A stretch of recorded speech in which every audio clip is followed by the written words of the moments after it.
নামাজ পড়ার সময়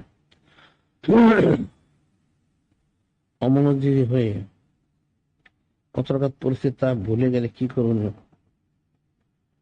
এখন তো সাধারণ যে সন্দেহ হয় যেটা যে 3 রাকাত বা 4 রাকাত, যেটা তার মনে বেশি বলবে সেটা নির্দিষ্ট করে নামাজ আদায় করে সেজদে সাহু দিবে। আর যদি মনে করে কোনটা সে নির্দিষ্ট করতে পারবে না, তাহলে পুরা নামাজটা দৌড়ায় পড়তে হবে। 2টা সূরত, একটা সূরত হচ্ছে 4 রাকাত নামাজ, সে মনে হচ্ছে 3 রাকাত পড়েছে, এটা নিশ্চিত, আর 3 রাকাত সে বাকি নামাজ পড়ে সেজদে সাহু দিবে, তাহলে নামাজ হয়ে যাবে। অংশ নিশ্চিত 4 রাকাত, তাহলে 4 রাকাত পরেই সেজদে সাহু দিয়ে যদি সন্দেহ থাকে তাহলে তার নামাজটা। আর যদি এমন হয় 3 রাকাত 4 রাকাত 2 রাকাত কোনোটাই মনে নেই, তাহলে সে কি করবে?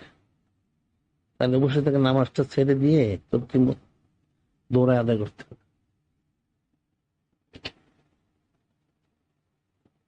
এত গাফেল হওয়ার তো ঠিক হবে না।